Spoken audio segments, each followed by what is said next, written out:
David greeted him at the door in a white toweling robe.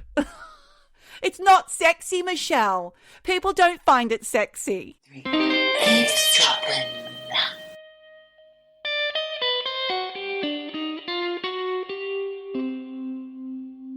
Hello, Michelle. Hey, Geordie. Hey, we're the eavesdroppers, and we're gonna eavesdrop around. We're too busy singing. Oh, copyright. I have to stop right there. I'll get in trouble. Otherwise the monkeys are going to have your ass. Who? I changed all the words. Who? What? Who are they? The apes. The gorillas. The monkeys are practically all dead now, Michelle. Did you know? I think there's one left. Yes, but you know what? I think it was actually when I was doing the Britney case and the conservatorship. Yeah. I actually believe that one of the monkeys, Mickey Dolenz. I think he was under a conservatorship. It was by the new wife and son. Oh, hang on, it wouldn't be him because he was the most successful. Well, no, he had dementia. Who, Mickey Dolenz?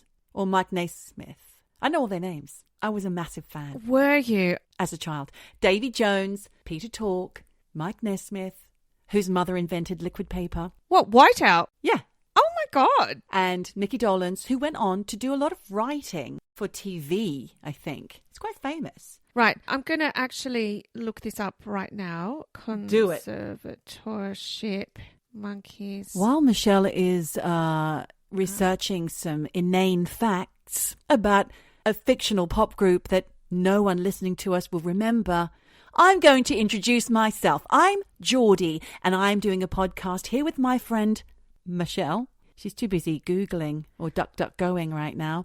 Oh, do you know? And we do this weekly podcast. We run the gamut, or gamut, as Michelle likes to say, from true crime, real life, supernatural, and we laugh. We laugh not at, but with people. Don't we, Michelle? I'm Michelle. I'm a host. She's the host with the most links. With the most troubled brain. I can forget everything. Now, my Google froze, so I can't check it. Okay. But listen, eavesdroppers, I've had some technical difficulties, so I can't double check my facts. But I do believe one of the monkeys was put into a conservatorship by their wife after he had dementia and was treated very poorly, was physically treated poorly, and had all his money stolen. It was Mike Naismith. Oh, probably the richest one because his mum invented liquid paper. He was the tall one with the beanie hat. It's really awful. I remember thinking, well, I've got too much on Britney to include this. Absolutely terrible when you give somebody the power over your life and what they can do to you. Speaking of technical difficulties, we had a minor complaint from a very avid listener. Okay, what happened?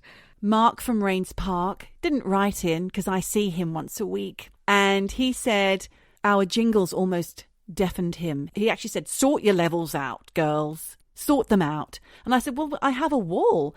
I do the edit. Michelle is the next wall that tests the levels. So if they are wrong, sometimes they will be because we're busy ladies. We're trying to pump out the content for you guys. And we've got other lives as well. So if they're a little bit wrong, please do tell us and we'll try and rectify that. And guess what? We would like...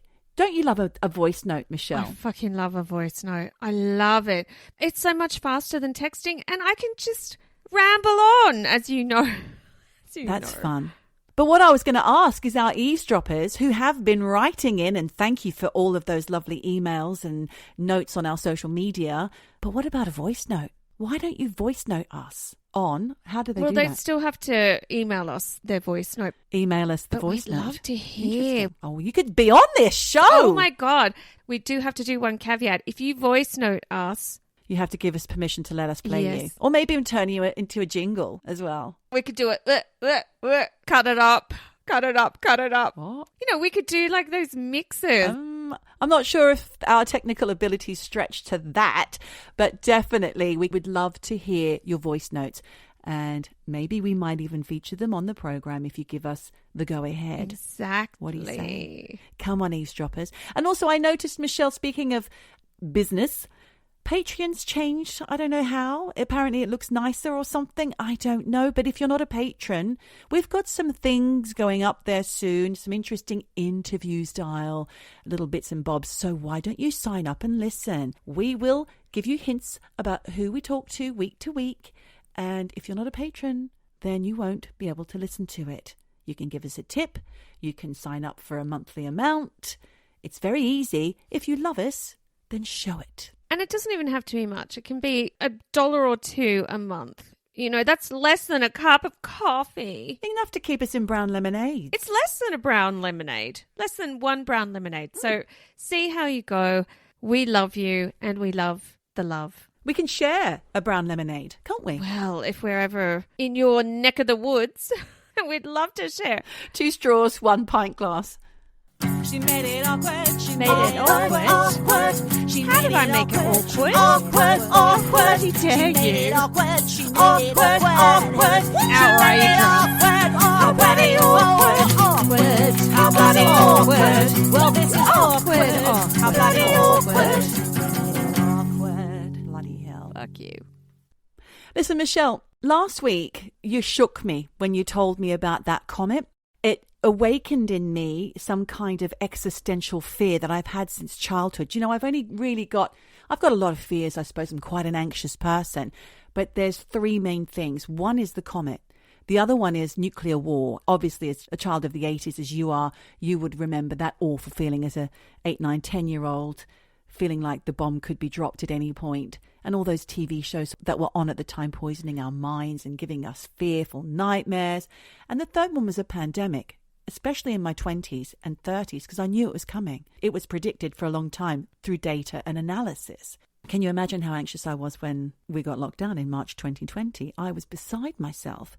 All of my childhood fears came to the fore. I would also say that when all of this stuff started happening with Russia as well, and you were an avid reader of the newspapers about the clouds coming down of radioactive whatever, should something happen in Russia, if they were going to blow us up or blow whoever up. I know that you were very concerned. I don't know about clouds, but I do know that they've got missiles pointed at us. And if they wanted to just press a button, they could. I'm always thinking that's the next step. Some idiot's just going to press a button. And we did an episode, I think on Patreon, where we talked about near misses in the past. There's been a few, guys. What I'm not trying to do right now is to agitate anybody else's anxiety. I just wanted to reach out to anybody else who might be feeling like me, because I made a joke and pushed it under the carpet. But it did stay with me, Michelle. I would walk out of the supermarket and wonder what would happen if it was happening now. What would it look like? What would it feel like? How would I feel? Would I be frightened? Would I be accepting like Jim Carrey when he found out he had minutes to live and it was a false alarm? But really, it doesn't bear thinking about. It's feeding into my anxiety. It's not something I can control. It's not something that's actually there. It's not like I've fallen into a pit of vipers and I need to save myself. It is not visible and I shouldn't think about it or worry about it. Well, that was going to be my next piece of advice to you, which is I don't suffer from anxiety in the way that you do. I'm more reactive in terms of I've got a stressful day and I'm feeling overwhelmed, but I don't feel overwhelmed by the larger issues because I feel like I can't do anything about it. So I just need to enjoy this very moment right now where I'm sitting here looking at you, doing something that I love, doing this podcast. The world's not so bad because my existence in this very moment is absolutely fantastic. And that's how I try to live my life. I don't get worried about those bigger things. That's why I guess I can flippantly say, and the comet's going to hit us in 2042 because it's quite a long way away. Not that far, but enough away for me to not care. I just live. Just live. Well, exactly. Well, like I was going to say, there is no quick fix for anxiety, generalized anxiety disorders, or catastrophizing, which is what I tend to do. Like I will think of the worst possible scenario in my head. There are a few things that you can do, like tools that you can have to try and help you in the moment. Like some people find holding the place where they feel the anxiety, like I would feel it in my chest. Sometimes I feel it all the way through my body, like my knees will go cold or something. But if you hold that place and just think about it, hold it and try and talk yourself down. Also, self-talk is another way to emotionally regulate as well. Talk to yourself. Say, listen, it's not so bad. It's not going to happen now. It's not happening. It might not ever it's happen. It's in your mind. It's a fear. Well, exactly. And what's the point of worrying about it? There is no point. The only thing it does is raise physiological responses in you, which will then feed the mental worry, cause sleepless nights, all of that. I mean, I might be flippant and funny about these things, but really it affects me quite badly. So I just want to say, if it has affected anybody else, then there are a few things you can do, and I understand. Well, I feel like I need to apologize to you because I was really rather flippant about the comet's going to kill us. And not being funny, this has been reported for decades that something is happening within the next sort of 20 years.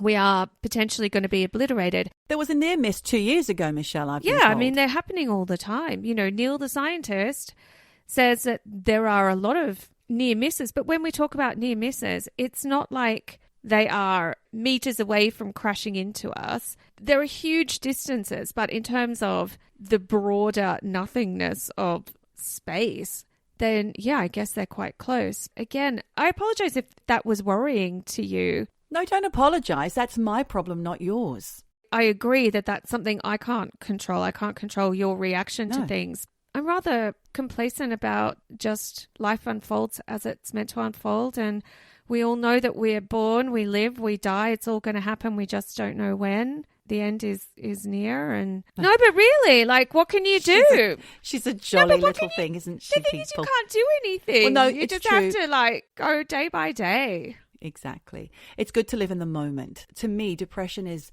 reliving the past misery, past mistakes, and anxiety is worrying about the future. In general terms, that's not the same for everyone, of course, but for me, that's how I square it up in my brain.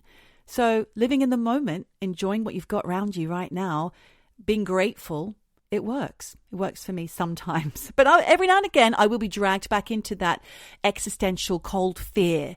And especially when we're talking about aliens and scary things. Because you remember I told you as a child, the skies in Australia were so vast and so full of stars, I used to be frightened to look up. Really? In case I saw something I didn't want to see. Gosh, Yeah. I am learning all sorts of new things about you. I had no clue. Because I used to love looking up. These are my hidden pieces, the bits that I keep hidden because it's shameful. It's embarrassing. It's not embarrassing. It's just private, I would say. No, I felt embarrassed, which made it embarrassing to me.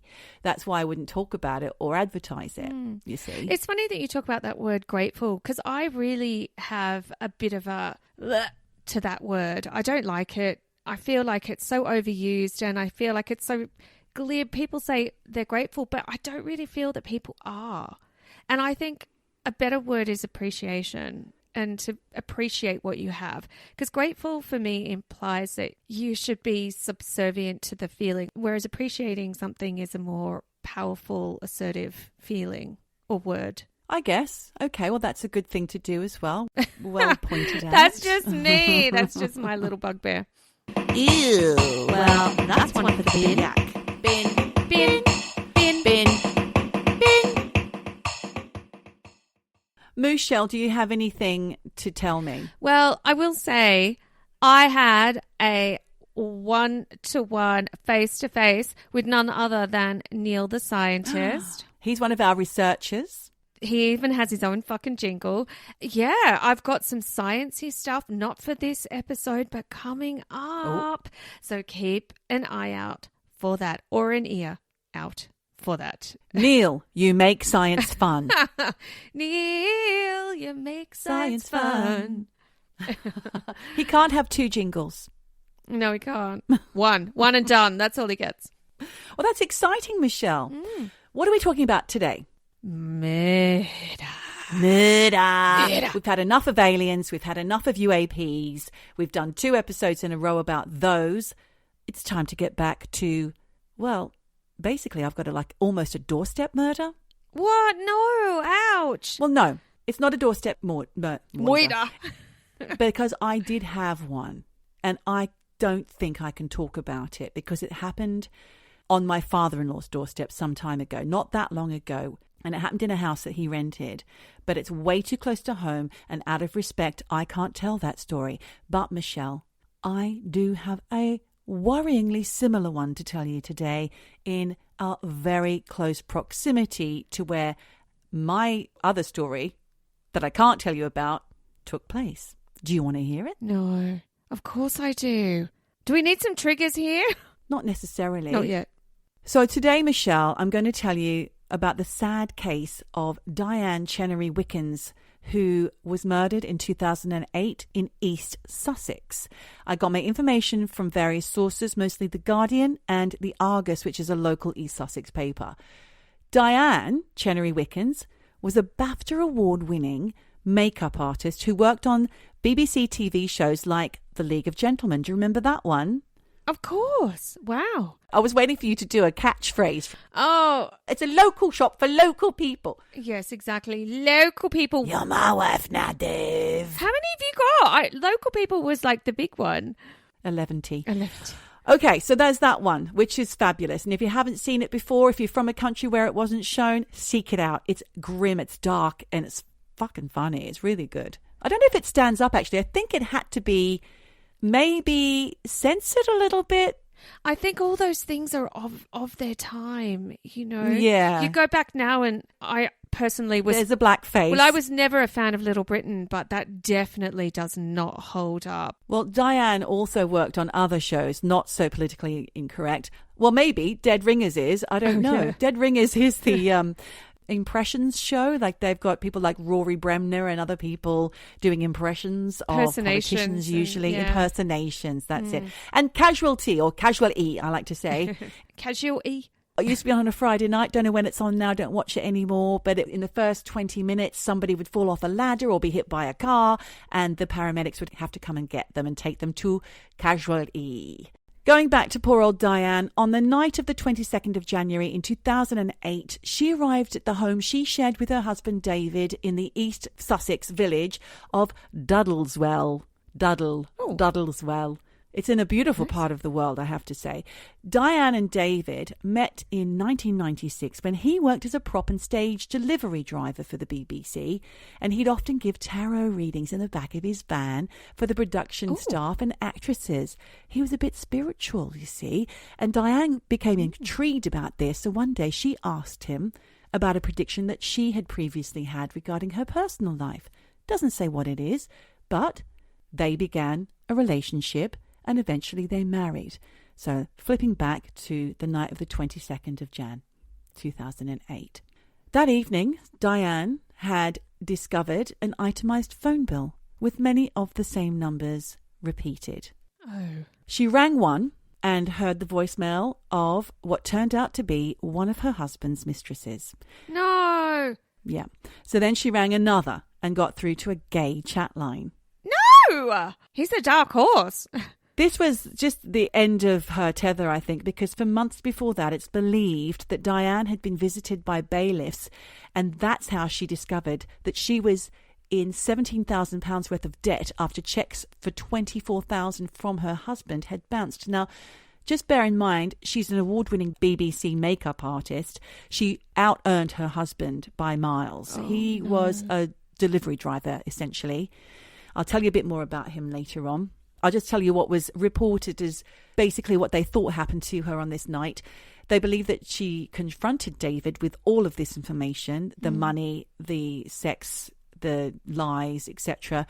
And the possibility of this secret life of his coming out prompted him to kill her and dump her body less than 10 miles from their home and about a quarter of a mile from the Lavender Line steam railway track, which is where he worked as a volunteer near a place called Uckfield in East Sussex. And police, when they searched, came so close to her body but didn't see it. Right. Yet a dog walker, good old dog walkers, they're always the ones finding the bods, they noticed an unpleasant smell under a holly bush just yards from a busy road. Oh. She had been left unburied and there was no forensic evidence because her body had been left out in the open and had decomposed so badly. Well, it's been out there for a long time if it's decomposed. That poor woman. Completely decomposed so badly it was impossible for forensics to determine how she died. Did nobody think she'd gone missing? Didn't turn up for work? Well, yes, he reported her missing. Right. 2 days after she was killed, he called the police and let them know. But going back to how her body was found, there was some other strange details, like her favourite cowboy boots being placed next to her body and her wedding and eternity ring had been removed. So, like I said, David had reported her to the police as missing, and he told the police that they'd both travelled to London so that she could attend a meeting at the BBC, but she never arrived at the meeting. This is what he told them. Well, police investigations quickly revealed CCTV images that showed David Chenery-Wickens had travelled to London alone and that there was no record of any BBC meeting. Right. Well, that's pretty easy to Easy. It's pretty easy to check. Didn't think it through, David. No, he didn't. Didn't think it through. Then David used Diane's mobile phone and sent messages to her friends to make it appear as if she was still alive. I'm just going to say right here that the other murder that I can't talk about, this aspect, featured. No. It all follows the same narrative.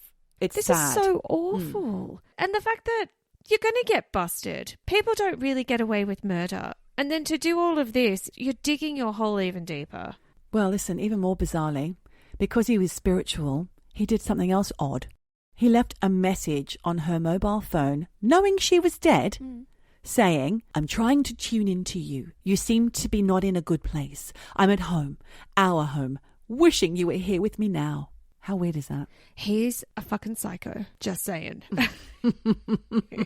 Days after her death, he was caught on CCTV again, pawning his wife's jewellery for £100. Oh, creep. Police later found bloodstained jewellery hidden in their home, and in a later police interview, he changed his story about her disappearance.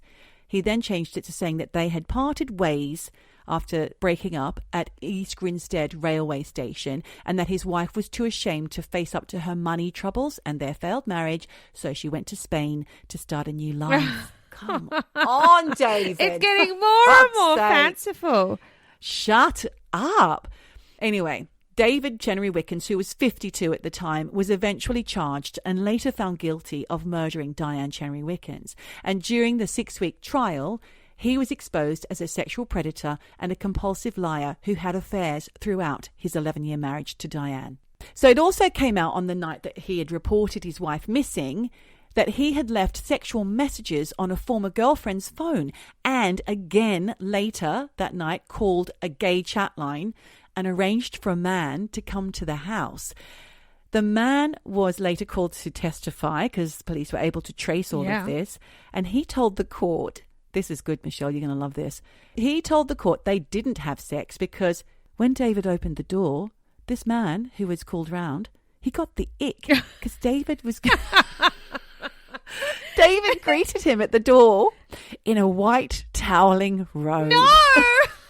It's not sexy, Michelle. It's not. People don't find it sexy. Did he have it? Come on. Hang on, you're having a go at me about the robe. I am. Yes, I am having a veiled attempt at having a go about your not sexy robe, which I have to say you haven't worn for a long time. I haven't, because I've actually got the winter robe stashed away and it's in mothballs. I've got to protect the robe. You can't have the robe just out all... I mean, you're not going to wear a robe like that in the summer. I've got my washed linen robe for the summer, but there's nothing wrong with a robe. A robe for all seasons. I mean, I will say that I do often leave the house in that robe. Oh, what? I go to the mailbox. I might go down the street. If I'm really pushed for time, I might just jump on the bike and go to the store in that robe. Jesus, no. Do you think that makes me a murderer? What happened to you? I will say, people, Michelle's mailbox is not just outside her door. Oh, is it? No, it's just upstairs. That's It's up the stairs. It's up the stairs. I just thought you had to walk all those stairs all the way down to basically the town to get your mail, but you don't. But I don't mind doing that because, do you know what? In your robe. Now that we're over 40, I literally give zero fucks. I don't care. I don't care.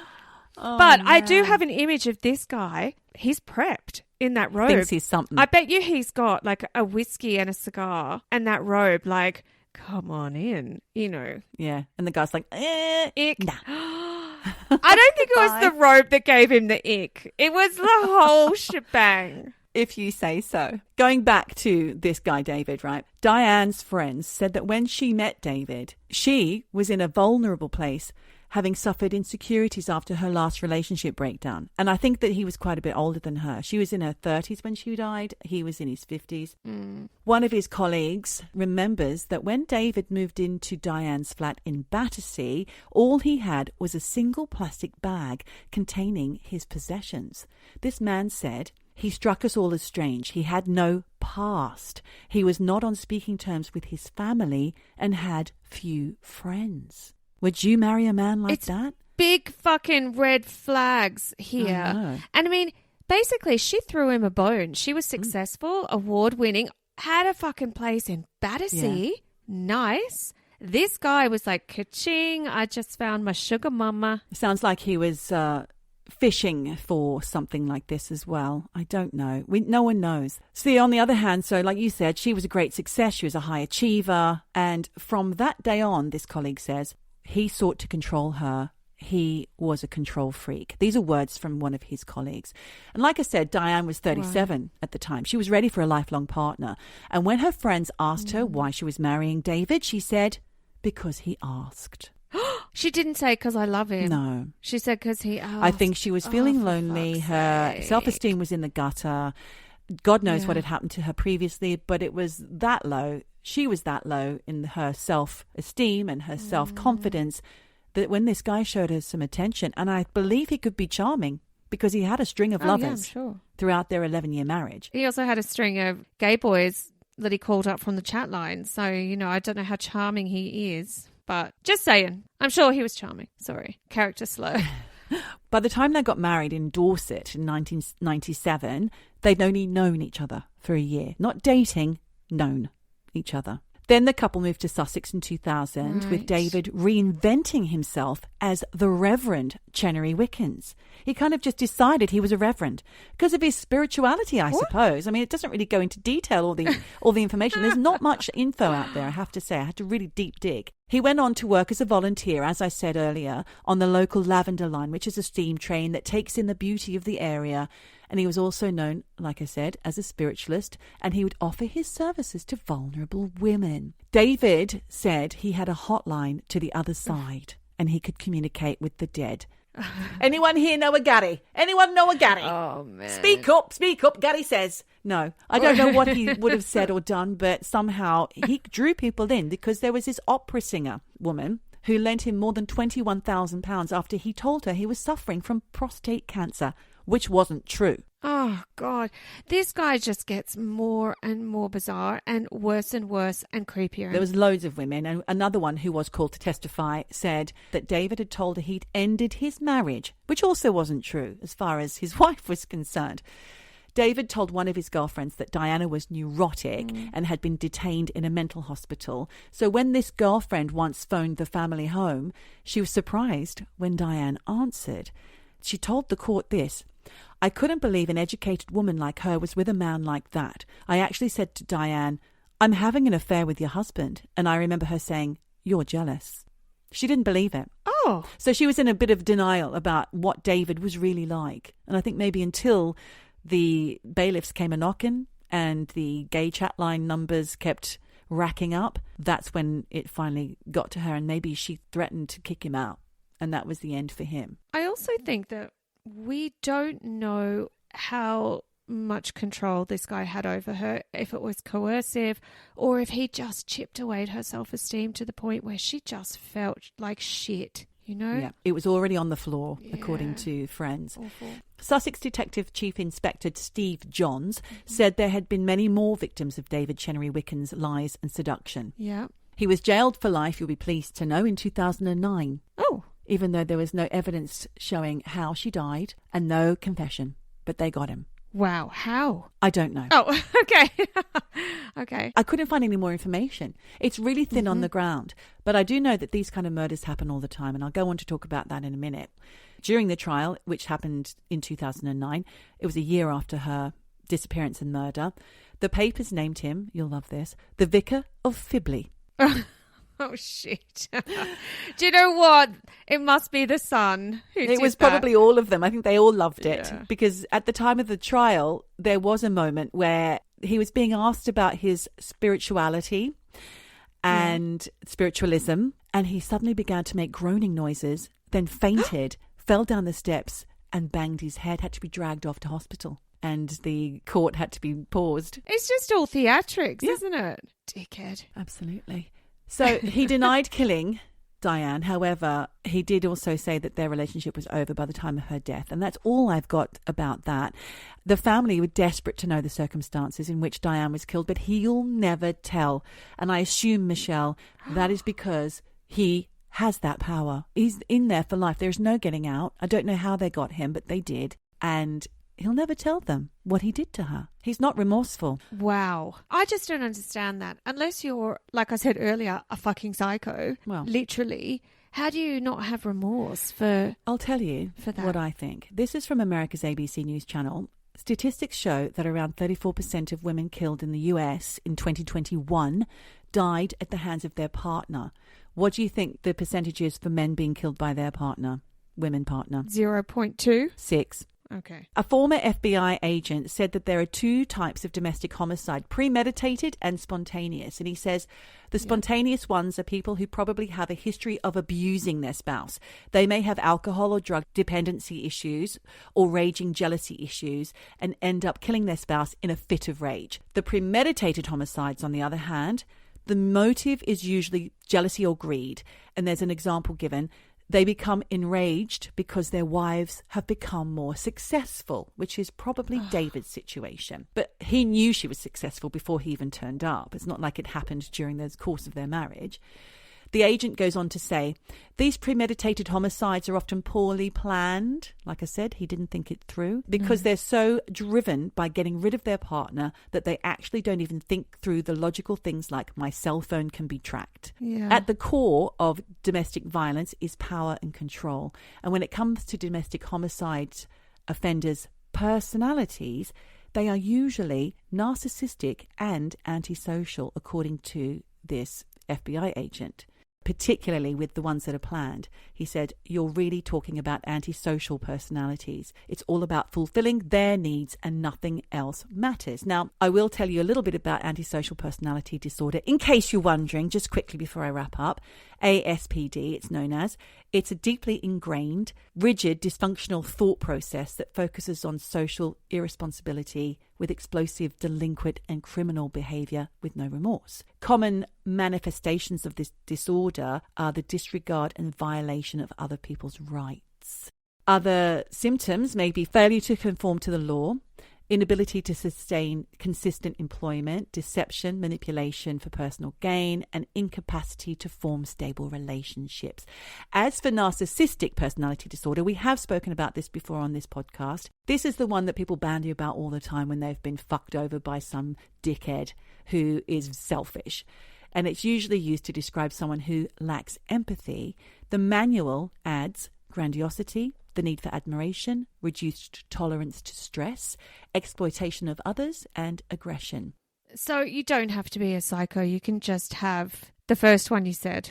The first one I said was an antisocial disorder, personality disorder. But coupled with NPD, which is narcissistic personality disorder, which it is often comorbid with other disorders, NPD. Mm-hmm. And it's worse when it's coupled up with the antisocial disorder. And that makes it difficult for the person with the disorders to maintain work and relationship.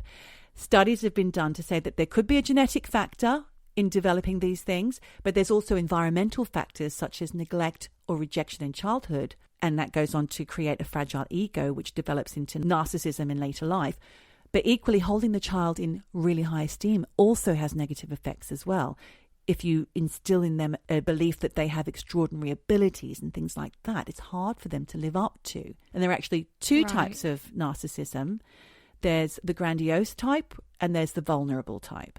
And I think it's very, very difficult to get someone presenting with those in therapy because they're not aware that they have it. Well, no, that's the thing, isn't it? They're so self-obsessed, especially narcissists. They don't know they're narcissists because they're so narcissistic. And they often believe that other people are just jealous of them as well. That's another thing. But I just want to say, currently, I am, against my better judgment, watching Married at First Sight UK. Oh, I didn't even know it was on. I fucking love the Australian one because it's a shit show. It's the most compelling guilty pleasure Yeah, it's good to watch as a social experiment. And I wonder if anyone else out there who's watching it right now can guess who I think, out of all the couples, which partner has narcissistic traits. Not the disorder as such, but there are a few narcissistic traits that I'm seeing in one person at least. Okay, write in, That's people, all I've got write to say. in. Do write in.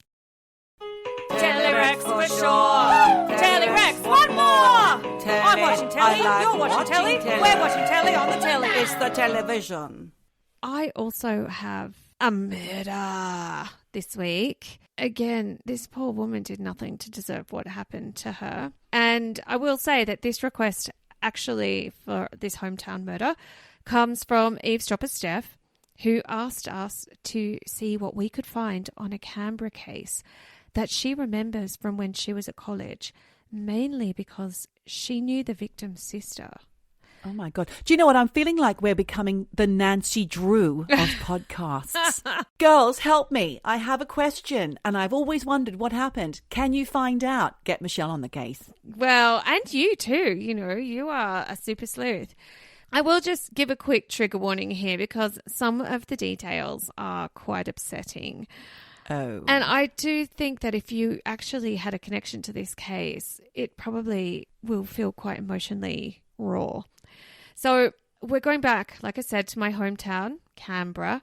So many fucking murders in that capital, that bush capital. It is a bush capital. Bush capital. Don't say bush because you don't want us to get in trouble. Bush. Bush also has a double meaning. I'm not even going to go where that goes. I think we all know. Now, we're going back to the night of Thursday, July 22 in 1993, guys. Just trying to figure out how old I was and what I was doing then. Well, Kurt Cobain hadn't killed himself yet. That's a year. I was living in Peckham. Yes. In London. Well. With a little baby. Yes, you were. 25-year-old Leanne Ford was not living in London. She was living in Canberra and she'd been going out with a guy called Ross Arrowsmith, who was also 25, and they'd been together for around 6 months. Leanne was working at the Civic Library in the admin section. According to her dad, Ken Harvey, the pair had seemed affectionate with each other in that 6 months. Ken and his wife, Ray, had even gone off on a couple of small holidays with Leanne and Ross. So everyone thought that things were, okay in that relationship. Thing is, Leanne was not happy. And according to one report I read, she'd apparently felt overwhelmed by the attention Ross gave her. So I'm thinking here that maybe he was possessive or too clingy or just more into it than she was. Mm-hmm. So she wanted out. And apparently a few days before Thursday, July 22, she told him that she wanted to call it quits on the relationship. Yeah. Now, I think this must have come as a bit of a surprise to Ross, who I imagine must have been a bit heartbroken by that revelation.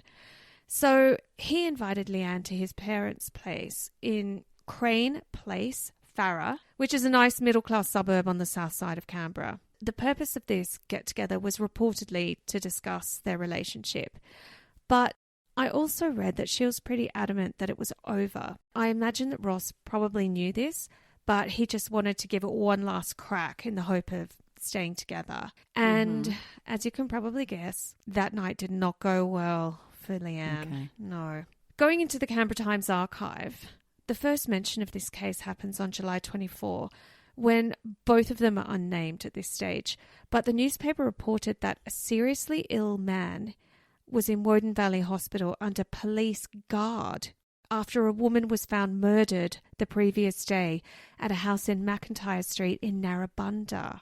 Narrabundah, that's on the other side of town. It is. And you went to Narrabundah College. I did. And I'm wearing an outfit that is kind of reminiscent of the sort of things that we would wear. Oh, really? At Narrabundah when I went there. There was a big faction of hippies. I wasn't one at the time. Yeah. There was a bunch of hippies that would wear these flowing frocks, and they looked like they came straight out of Flower Child territory, LA or Hippy dippy. San Francisco. Yeah. I was with the skater punks. Oh, you were in the chest I had short pit. blonde hair, a skateboard. Yeah. Okay. Bandanas. Well, Leanne was a few years older than us, and she lived in McIntyre Street. I feel like I know that name.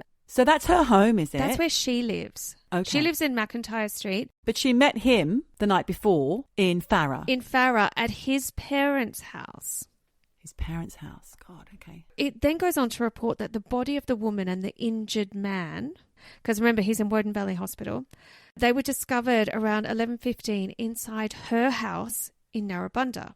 If we unpack that a little bit, Ross had invited Leanne to his parents' house in Farrer, and now both of them are found at her place in Narrabundah.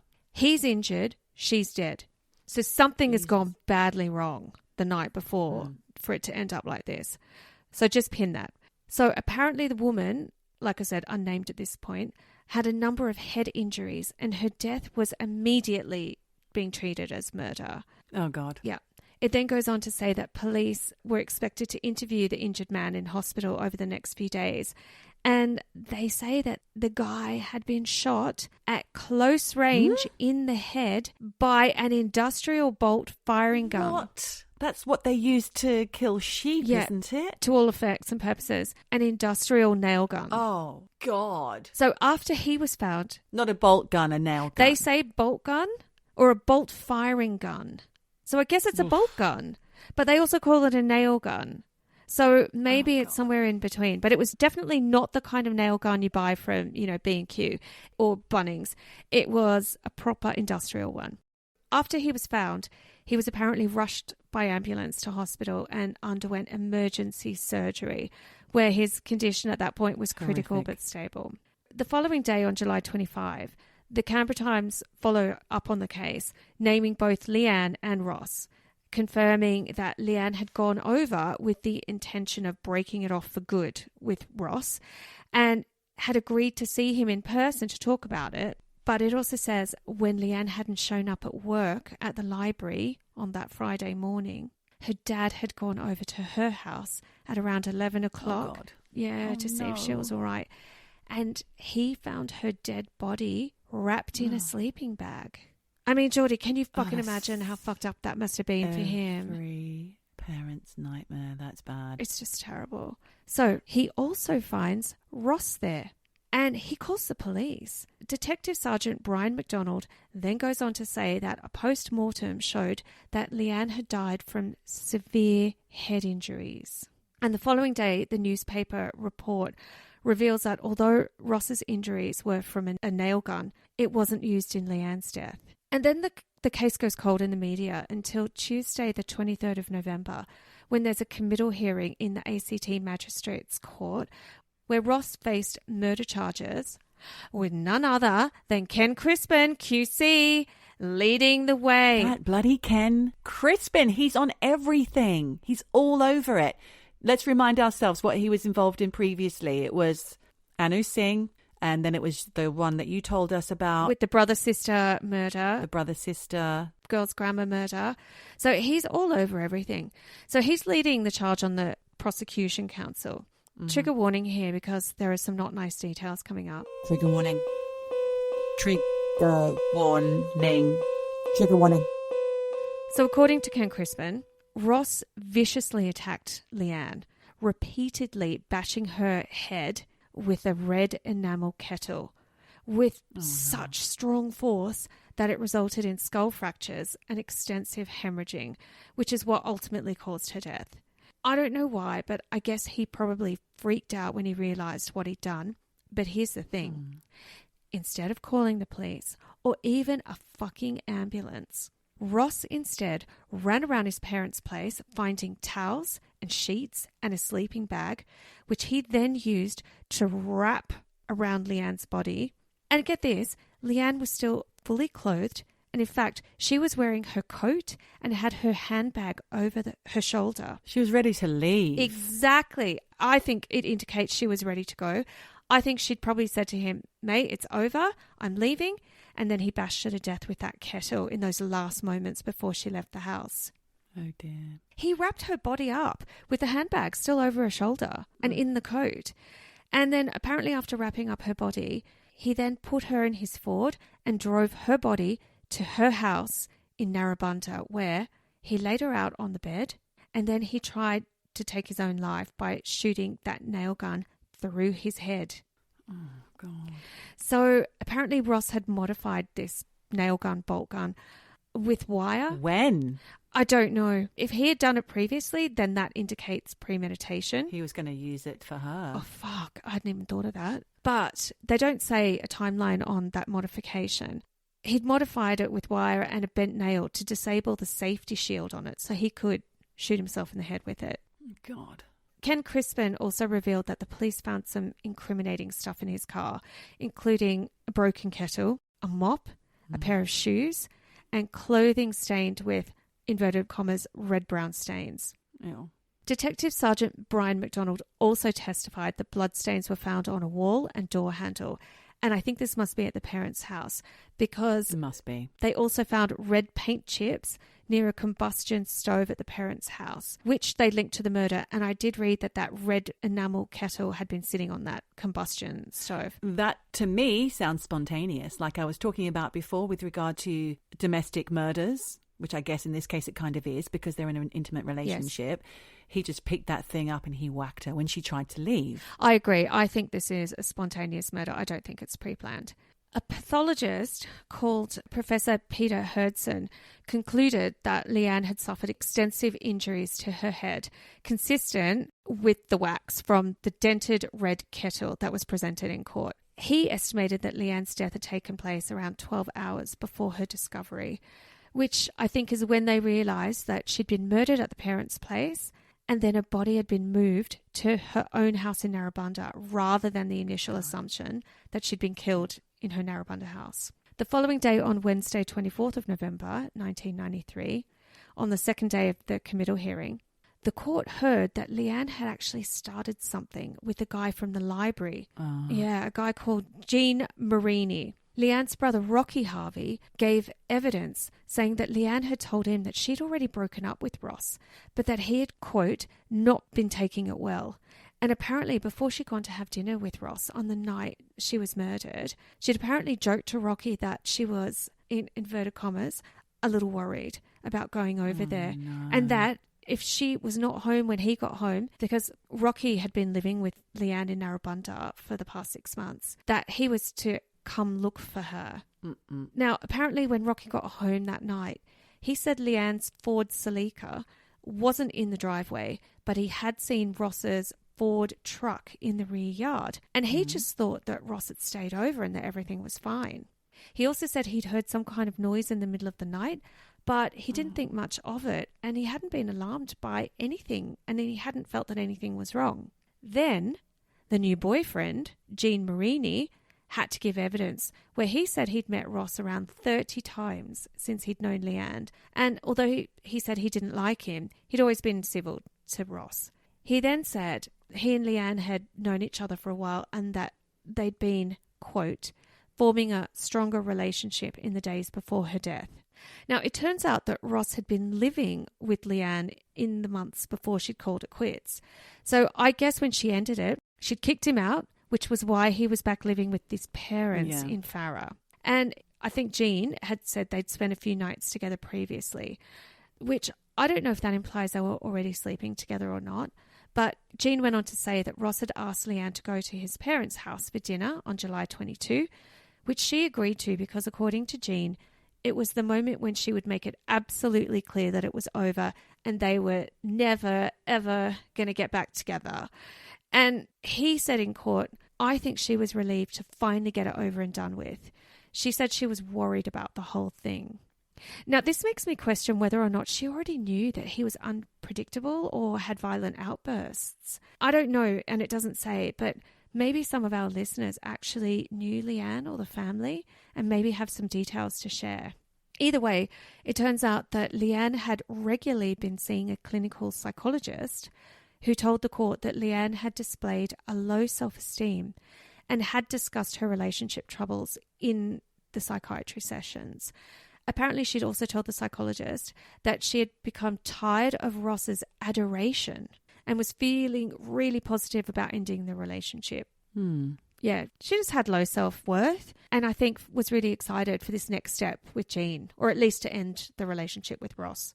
She was in therapy and at some point she was working on her low self-worth, low self-esteem. And at some point she realised that she wasn't happy in this relationship where he was adoring her all the time.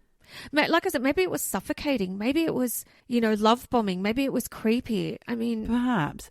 Well, I think if anyone was going to know, the therapist would have known if there was any abuse within that relationship, and it would have been revealed at the trial. Good point. Sometimes, though, mental abuse is, especially in the early 90s, might not have been flagged as such. And maybe she just didn't realise that what was happening to her was not good. But she knew something was off and she was ending it. So the next day, the paper reported on the third day of the committal hearing where it was determined that Ross would be up on murder charges.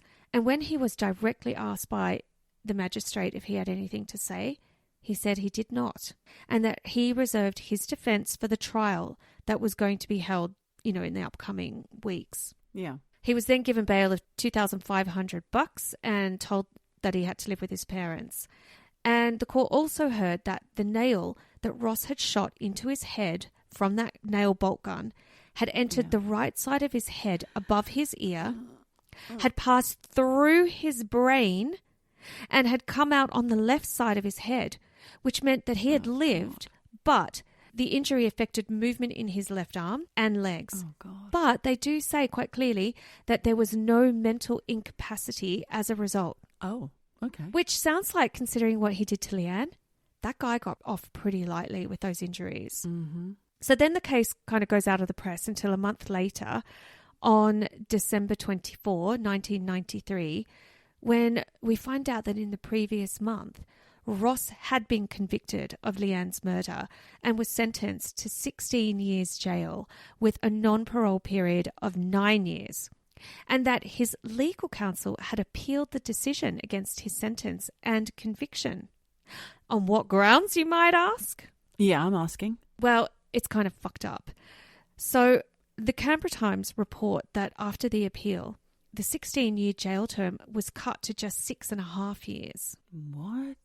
Now, apparently the federal court had unanimously dismissed Ross's appeal against his murder conviction, but they did agree that the minimum jail term of his 9 years was excessive and should be reduced to 6.5 years. Because during the trial, it did show that without doubt, Ross had beaten Leanne to death with that kettle after she told him their relationship was definitely over. But the grounds for appeal was that there was some suggestion that Leanne may have also told Ross she'd started something with someone else. Right. And that's okay. I'll get to that. Fucking hell. So apparently, even though we'd previously been told that the nail that Ross shot into his head after he killed Leanne had left him with physical injuries but no mental injuries, the court was now hearing that what went down on the night of July 22 might not be fully certain because Ross apparently was suffering from amnesia and brain damage from his suicide attempt. Right. And the reason the federal court reduced Ross's minimum jail term by nearly a third was because it thought Chief Justice Miles had failed to give sufficient weight to the subjective factors around the case. Right. Now, these include things like the fact that Ross had no previous convictions, had a good character, his supposed extreme remorse, we don't know about that, his severe physical and mental disabilities. Where the fuck did they come from? Because we had just been told in the month earlier that he had no mental injuries and he just had restricted movement on his left side, on his arm and his leg. And that his career was now over and that his sporting interests were now over and that he would be particularly vulnerable as a prisoner. I don't know what the fuck that means and why he's so vulnerable, and they do not go into that. Interesting. I wonder why my guy, David Chenery-Wickens, got minimum of 18 years, actually, but life sentence for murdering his wife with no evidence of how she'd been killed, only circumstantial. We've got the smoking gun here. We've got the red kettle. They know he did it. They do. They have the evidence. Yep. The only thing I can think of is that it was about 10 years earlier, 15 years earlier. Yes. What had changed in that 15 years? The world. I think people's unfortunately expectations around murder has changed. But the most important basis for Ross's appeal against the conviction was his assertion that the trial judge had wrongly prevented the jury from considering whether or not he should be convicted of manslaughter rather than murder because... Oh. And honestly, Geordie, hold on to your hat here, because when I read this, my fucking jaw hit the floor. Ross claimed that he should get a more lenient sentence because Leanne had provoked him into killing her. Get the fuck away from me. That infuriates me. Why? With words, she provoked him. With kettle, he responded. Yep, what a fucking asshole. Not only did he beat her to death with a kettle, now he's saying that she asked for it. Now, apparently under ACT law, the jury is obliged to acquit an accused of murder and find them guilty of manslaughter rather than murder if it can be proved that their actions were the result of a loss of self-control induced by the dead person's conduct. No. Who made this law? I know.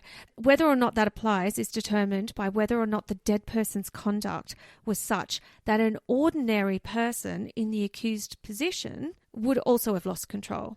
Now, thank fuck Chief Justice Michael Black and Justices John Gallop and Jane Matthews, woman on the little trio of three, they said that in Australia in the 1990s, it would be entirely out of line with the ordinary person standard if the mere telling of a partner that a relationship is over, whether accompanied or not by an admission of infidelity, were taken as potentially sufficient to induce an ordinary person to so lose control as to deliberately or recklessly inflict fatal violence on the other. In other words, fuck off, Ross. Fuck off, Ross. But listen... I know, Leanne did not want to be with him.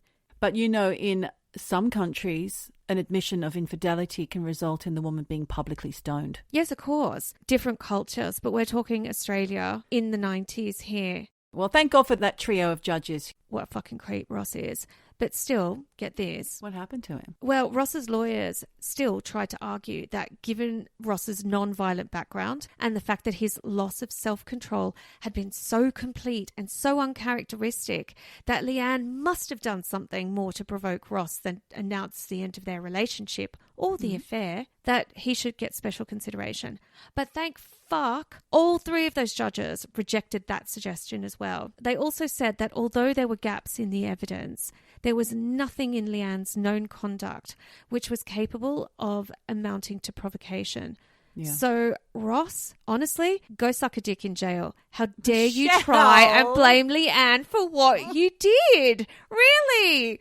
That guy... Why do you have to give them that punishment? You've said that before. You've told somebody who was in the Britney case to go suck a dick as well. Is that like the worst thing that somebody can be told to do? I don't know. It just seemed appropriate to say that in that moment. Okay, go fuck yourself, Ross, because you can't blame Leanne for what you did. And it's fucked up that he would even try. I'll just say that I did go on Facebook to try and see if I could find anything on Ross and where he might be now. And there's nothing that I can find except there is one profile that's completely locked. And for the profile pic, it has a picture of a ute and it does look a bit like an Australian landscape. And you see an image, but only the top part, of two women's heads. Obviously, that dude is out of jail. When you said ute, I was thinking about youth, like the street slang for youth, because we were talking about that yesterday. I was talking about it with somebody else. Sorry, it's a car. You mean the utility vehicle. A utility. Which is like half a car, half an open pickup truck. Yeah, one of those. Sorry, a utility vehicle.